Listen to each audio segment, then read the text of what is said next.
Par spēcelementiem, jā, vismaz ir ko rādīt, mums principā ir katru dienu ko rādīt, interesanti, jo it kā katru dienu lokam detaļas, bet katrs pasūtījums tas ir atsevišķs stāsts, atsevišķs pielietojums, un ar to īstenībā ir interesants šis darbs, ko mēs arī darām, un ko mēs darām diezgan ātri.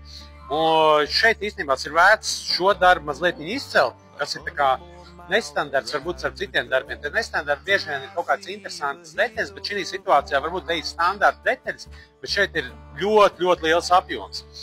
Un te, piemēram, ir sendviču paneļi nosaka detaļas. Kas šo zina, tas arī sapratīs, tad, piemēram, 275, 772 gabals. Vai arī šāda detaļa 256 gabals.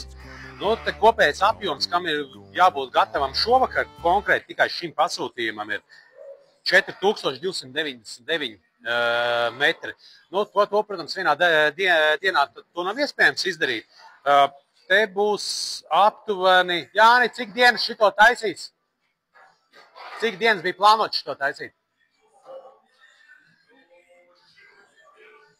Un pēc plāna nepilni 4,5 km būs 3 dienās gatavi. Bet tas ir tikai viens darbs. Paralēli mums plus mīnus, ko mēs pieņemam pasūtījums, ir vairāk 10 darbi.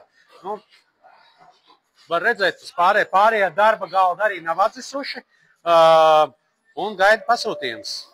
Visu varam uz rītdienu vai uz parītdienu.